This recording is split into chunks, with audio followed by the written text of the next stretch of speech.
The vast majority of people in Britain have been getting poorer over the last 15, 20, 30 years. This is one of the main reasons why I focus so much on family, because I don't believe that following an individual path is going to work for many people. I believe the only way that we can hope to create some kind of wealth, to create some kind of stability in order for us to be able to thrive and prosper as individuals is by working together. And one of the best ways that we can work together, the most important ways to work together, is by building strong families. So join me for another data-driven look at life from a Black British perspective as we dig into this whole reality of us getting poorer and poorer. But before we do, I want to give a shout out to the sponsors of this video, More Education. More Education is an online tuition program for students in years 7 through to year 11. Their team of experienced tutors has helped hundreds of students in GCSE English and GCSE Maths with a pass rate of over 90%. And their rates are extremely affordable too, starting at just £11 per hour. So click on the link in the video description to find out how More Education can help your child to fulfill their potential. So I'm saying that we're all getting poorer. Let me break this down with just a few charts. There are many different ways of demonstrating this fact, but I'm just going to pick on a couple. First of all, let's look at salaries. Let's look at wages. This is a chart from the Office for National Statistics, and what it shows you here is the average weekly wages adjusted for inflation. And so because of inflation, prices tend to go up, but also salaries have to go up in order to try and keep up with prices. Now what happens is, if you look at this chart here, this chart here, this shows you average weekly earnings from 2000 to 2022. And you'll see there that the trend up to the financial crash of 2008, 2009, thereabouts, the trend was upward. And then you can see that after the financial crisis, the trend would have been to continue on that red dotted line, up, up, up, up, up. Obviously, nothing ever goes up forever, but that was the trajectory. But since then, you can see that salaries have not kept up with inflation. The money that we're earning in our salaries every week, or every month, or whatever it is, every year, whichever way you want to look at it, is not keeping up with inflation. So that is why things have been getting more and more expensive, because our salaries have not been keeping up with inflation. This is something that affects those of us who rely on income for our living costs. For those who rely on wealth for their living costs, it's a very different story, something that I'll talk about in a future video. But when you look at well, let's talk about wealth. Where is most wealth? Actually, most household wealth for most people, a large chunk of it is in property. How have salaries moved in relation to house prices? These figures here, these come from the Office for National Statistics again. And we're going to look at 2 or 3 charts here to bring this home. First of all, this chart here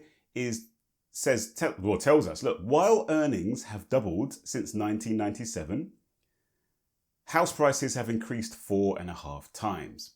So this is the affordability ratio, meaning that how many times our annual salary would we need to have if we wanted to buy a house cash outright? In 1997, in England, it was 3.5 times average annual salary, and in Wales it was about 3 times the annual salary. And you can see it for yourself there. It's just gone up and up and up and up to the point where you're now looking at, in Wales, you would need 6 times your annual salary to buy a house, and in England you're looking at 8 times your average salary to buy a house. But this national picture hides, as is usually the case, hides some big variations when you look on a more granular level, on a local level, localized level. Have a look at this. This is the affordability ratios for these different regions, and it ranges. The lighter blue are the new builds. New builds are always a little bit more expensive than not new builds, if that makes sense.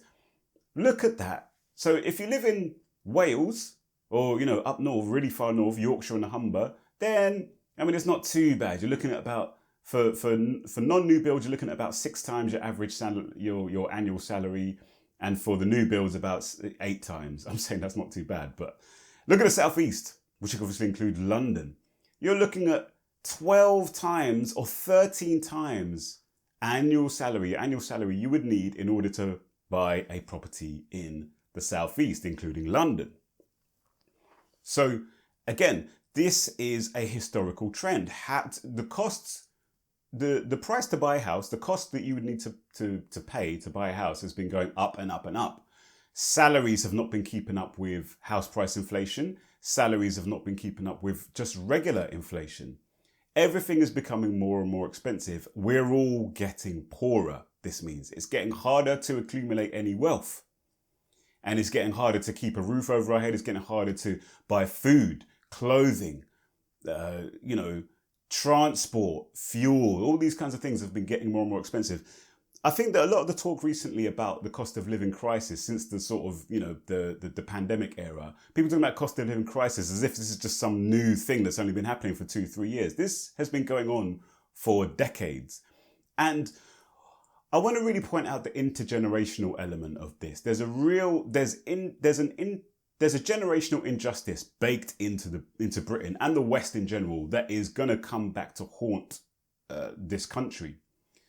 And by this I mean that, if you were buying a house in the 1970s, 1980s, even up to the late 1990s, you didn't need to go crazy to buy a house. You could get a mortgage, and the price of your house would not be too many more multiples of your income. Obviously, interest rates fluctuate, so there'll be times where it would have seemed more expensive. But overall, it was much easier to get on the so-called housing ladder back in the day.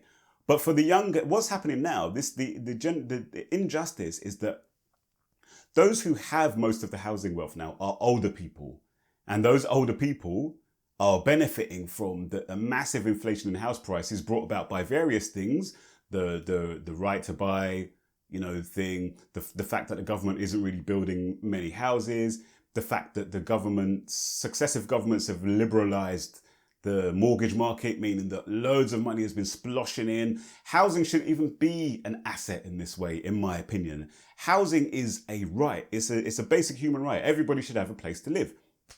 But unfortunately, in the West, housing has been financialized. Why? Because the way that, sorry, I don't mean to scare you off with political big words, but the way that capitalism works is that there's an incessant demand for profit.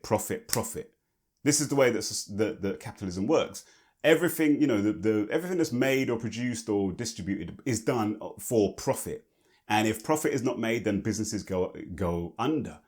And so what's happened, particularly since the 1980s, is that because there were fewer and fewer places to get profits, the financial elites, if you like, turned to property. And so that's where Thatcher and so forth, there were loads of controls on things like rent and mortgages and this, that, and the other. All of that was swept aside.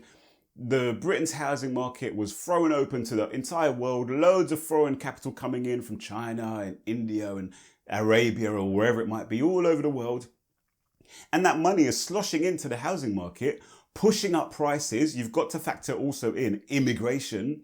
It's not the immigrants' fault, but it's, how ironic it is that the Conservative governments that's been so quote unquote anti-immigration and, has increased immigration to record levels. I think there was one year where it was like 1 million net migration, like 2 or 3 years ago.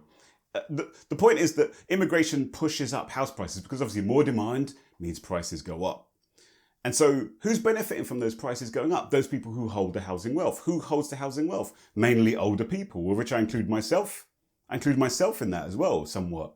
But certainly the older ones, baby boomers, our parents, my parents and so forth, who own homes, they have, their homes which maybe they bought for, £50,000 in the 1980s are probably worth 10 times that, maybe even more, 15 times that if they live in London. And the problem is that those people who have got parents who have housing wealth, who have property, they can look forward to getting some of that housing property when the time comes, when their parents turn into ancestors.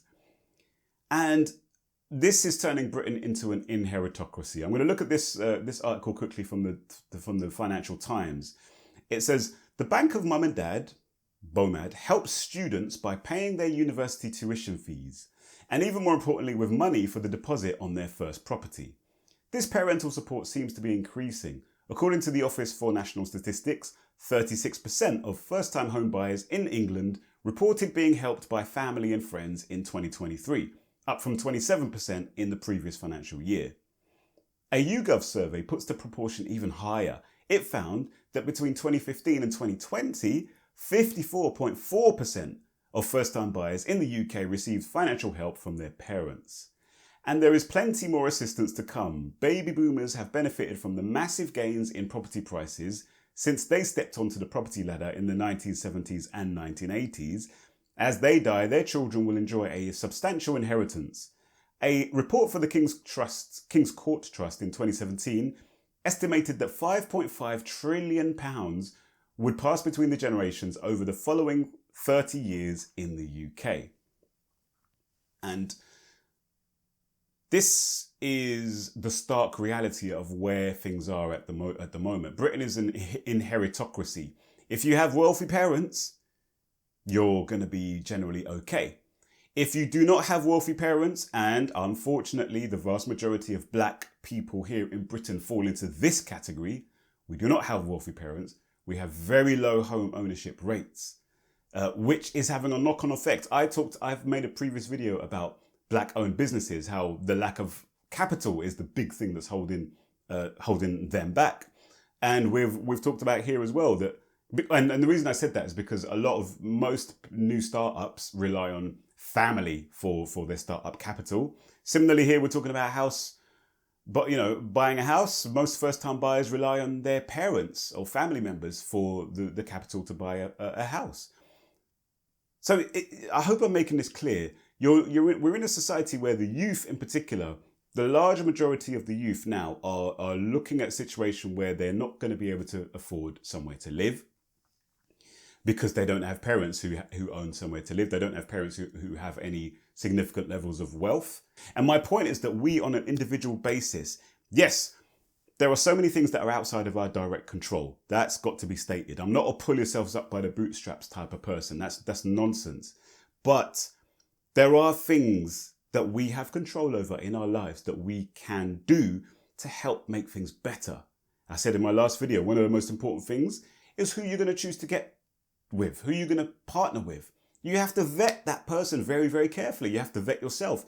We have to do that inner work in ourselves, shadow work, some people call them. I read a really good interview with Janai, the Jamaican reggae singer recently. She went in on this on The Fix. Check that out. But we have to do that work on ourselves. We have to go into ourselves and deal with the trauma. We have to understand where all of the damage is that's come from abuse, that's come from neglect, that's come from years and years of just not really being guided in our lives and by the same token being mistreated by others around us. We've got to do that work. We've also got to, make sure we've got a clear understanding about what is it that we want from relationships. But here, I suppose my point is this.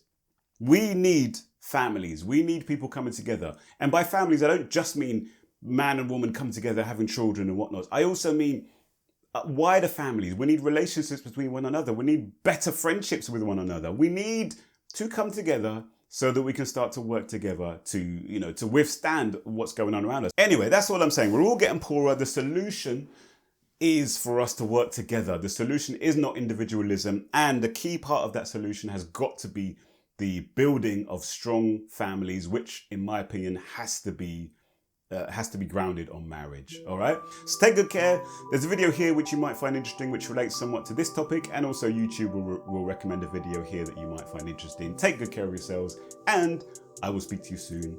Peace.